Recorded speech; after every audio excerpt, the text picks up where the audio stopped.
Okay, so if you recall at the beginning of this course, I mentioned in relation to what you learned in grade 11, a lot of what you learned in grade 11 was biology more on a large scale, an entire organism and some of the major processes that go on. And the main difference from grade 11 to grade 12 biology is that we're going to talk about those same topics, but now more at like a microscopic level.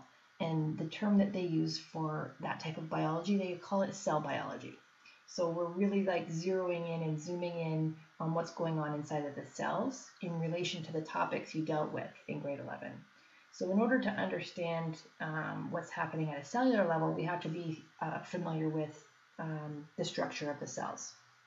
So the first thing, this note's titled membrane transport. So we're going to start off by looking at the membrane so that we can understand how transport happens. So the structure we're going to start with. The structure of a cell membrane. So I want to try and put this into perspective for you. The membrane is what completely surrounds every single cell, no matter whether it's a plant cell or an animal cell. Both of them have this structure, and it's a very important structure because it's what allows things in and out of the cell. So each cell, and I've put a little three-dimensional diagram here to show you that when we're talking about the cell membrane, we're talking about the structure that completely surrounds every single cell. And they call it a phospholipid bilayer. It's made up of phospholipids, okay? And if you recall,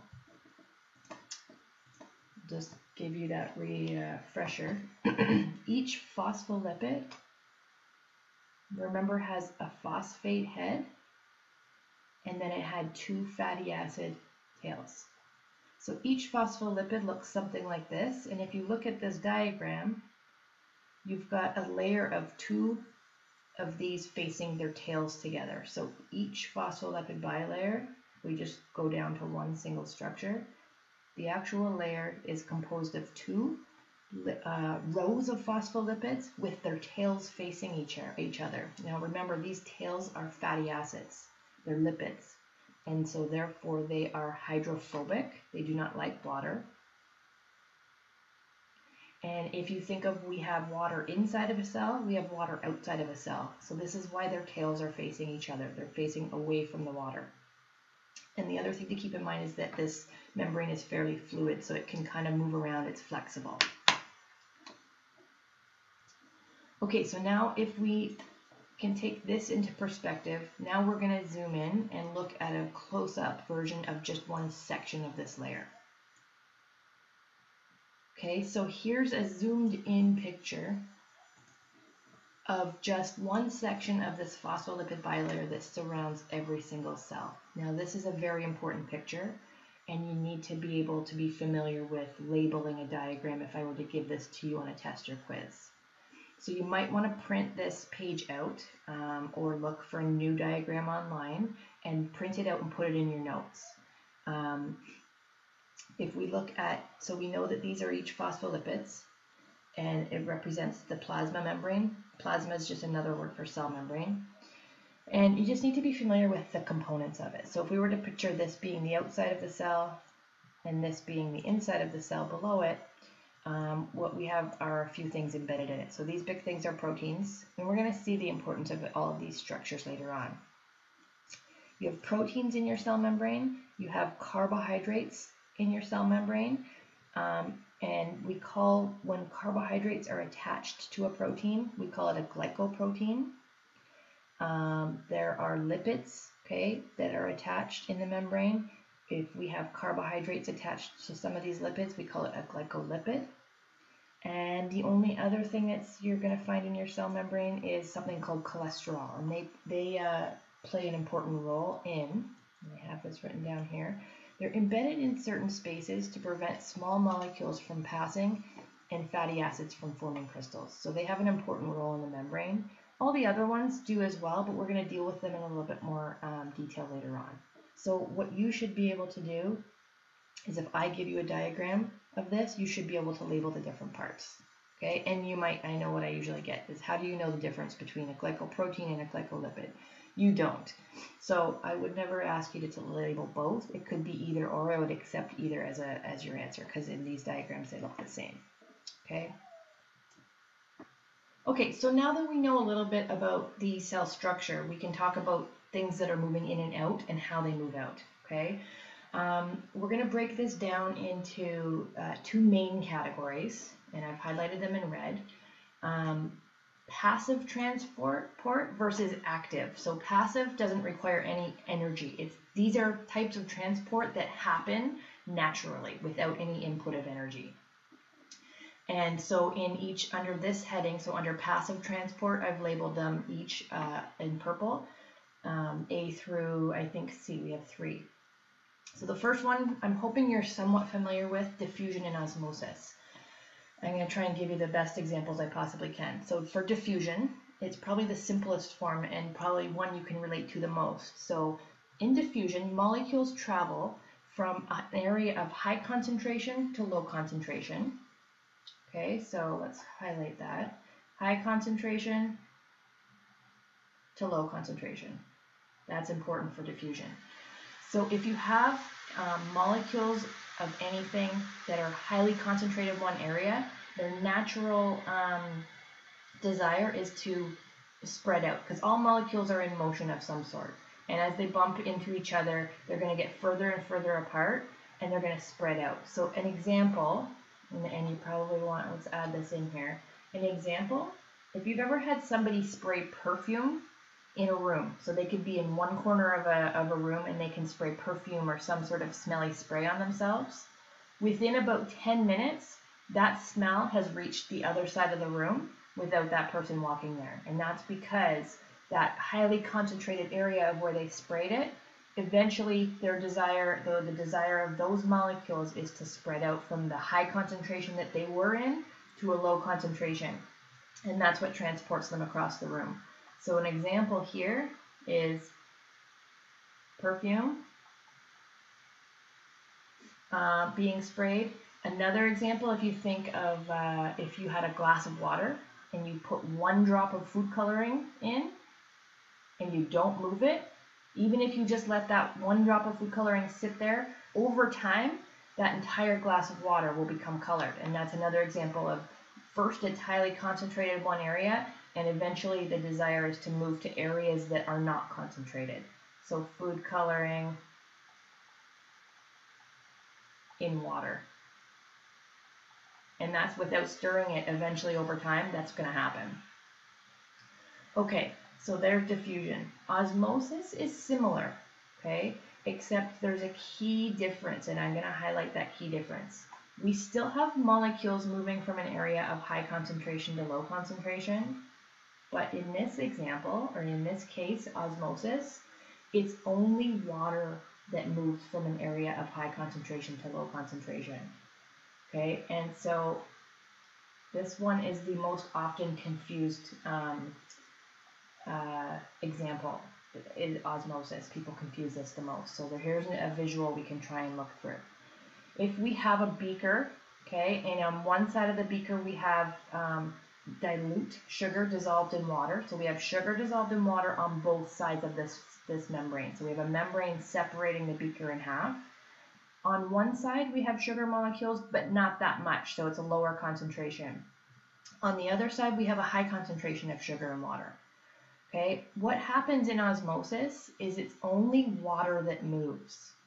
And water wants to equalize itself out. So if we think about just the concentration of water, we have a high concentration of water here, right? A higher ratio of water to sugar molecules.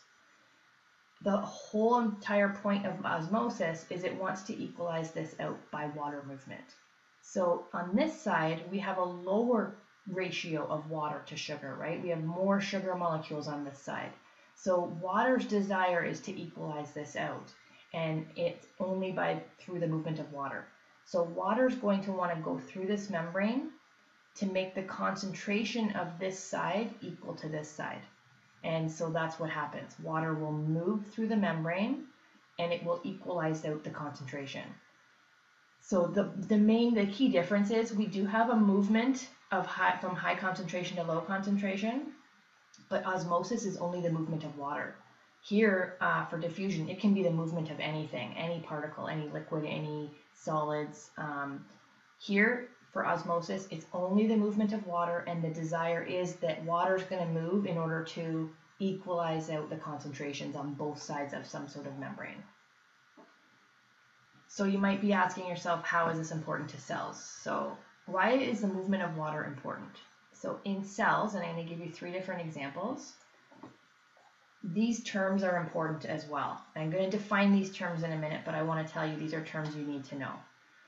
We can have a hypertonic situation, isotonic situation, and hypotonic situation when it comes to cells. So they're using blood cells as an example in our body for each of these. Now let's look at each one individually. In a hypertonic situation, so we're going to start with hyper first, the concentration of water is higher inside of the cell. Okay, which means if you think of osmosis, if we have a high concentration of water somewhere, it wants to leave that area and go to where it's lower. So the water inside of the cell leaves, and as water exits, the cell shrinks and it becomes smaller and unfortunately can't do the job that it needs to do. Okay, so if I can think of an example of where this might be bad, let's just think of a freshwater fish. So some fish thrive in freshwater conditions, other fish thrive in saltwater conditions. If we were to take a freshwater fish who's got a high concentration of water inside of their body and put that fish in salt water, now the outside of the cells of that fish are surrounded in salt water. So a lower concentration of water, higher concentration of solute. The water inside of the cells in that fish want to come out to try and equalize that salt out. And what happens is the fish is going to die because all of its cells are going to shrink and look like this and not be able to do the jobs they need to do. Okay, second example was isotonic. Isotonic, the concentration of water is equal inside and out. This is what we want. We want a balanced amount of water inside and outside of our cells, and the job of blood is to keep cells here. Okay, so we have changing conditions going on in our body at all times. We want to be isotonic so that our cells have an equal balance of water inside and out. And you can imagine that the last one, hypotonic, is when our concentration of water is less inside the cells, so water flows in to try and balance that out through osmosis. And you can imagine that if we have a cell that's already balanced and we add water to it, it instead of shrinking, it does the opposite. It grows, and if it continues to grow, it can eventually burst, which is obviously bad as well. Okay, so our goal is to be isotonic. Hypotonic means that water's coming in, it's going to burst, and hypertonic means that water's leaving, it's going to shrink. Okay, so we're still talking about passive transport, so transport that doesn't require energy. The first 2 we looked at were diffusion and osmosis. The third and final form of passive transport is facilitated diffusion. So it's a form of diffusion. It's a diffusion with the help of special proteins embedded in the membrane. So remember that diagram I showed you at the beginning. These proteins' jobs are to help move particles in and out of the cell. And it's passive still because it doesn't require energy. Okay, it's just a special protein or carrier that allows certain molecules to go in and out, and that's it. That's just basically facilitating that movement through the membrane. Okay, so now on to the second type of transport is active. Okay, and so this requires energy. Each of these processes that we talk about here require energy, and there's just 2 we're going to go through. So endocytosis is basically the movement of particles going into a cell. So when you see this word here, endo, it means going in. So particles that are going into the cell.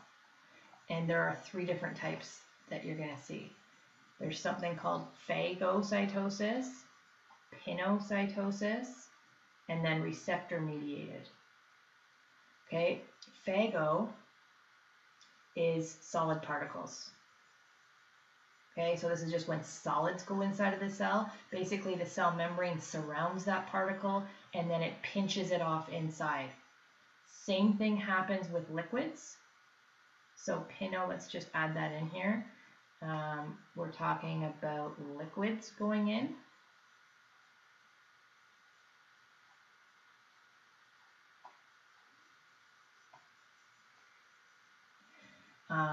And it does it the same way. So liquids are going in, it's surrounding the liquids, it's pinching it off inside of the cell. So two ways that solids and liquids can get in. And then the final one is receptor mediated. So on the cell membrane, you remember you seeing there's certain glycoproteins, glycolipids. Those are certain receptors that are going to match up with certain like specific types of molecules.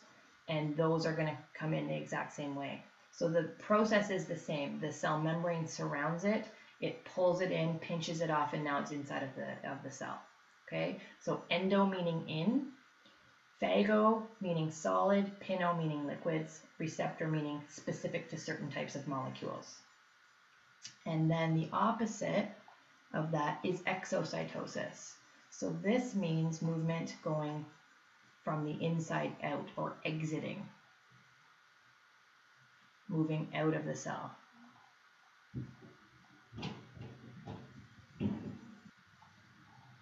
Okay, and it's basically just the opposite of what was happening. So the particles that are inside of the cell move toward the membrane and basically then do the opposite. They unravel themselves from around what it was surrounding and release it into the extracellular space, or outside of the cell. And that's it for membrane transport. So that was kind of a long note. Maybe we just sort of summarize on the last page here. Just a quick summary of, so transport can be broken down into 1, active, 2, passive.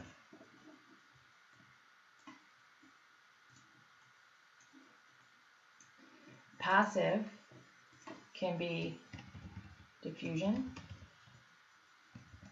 osmosis, or facilitated diffusion.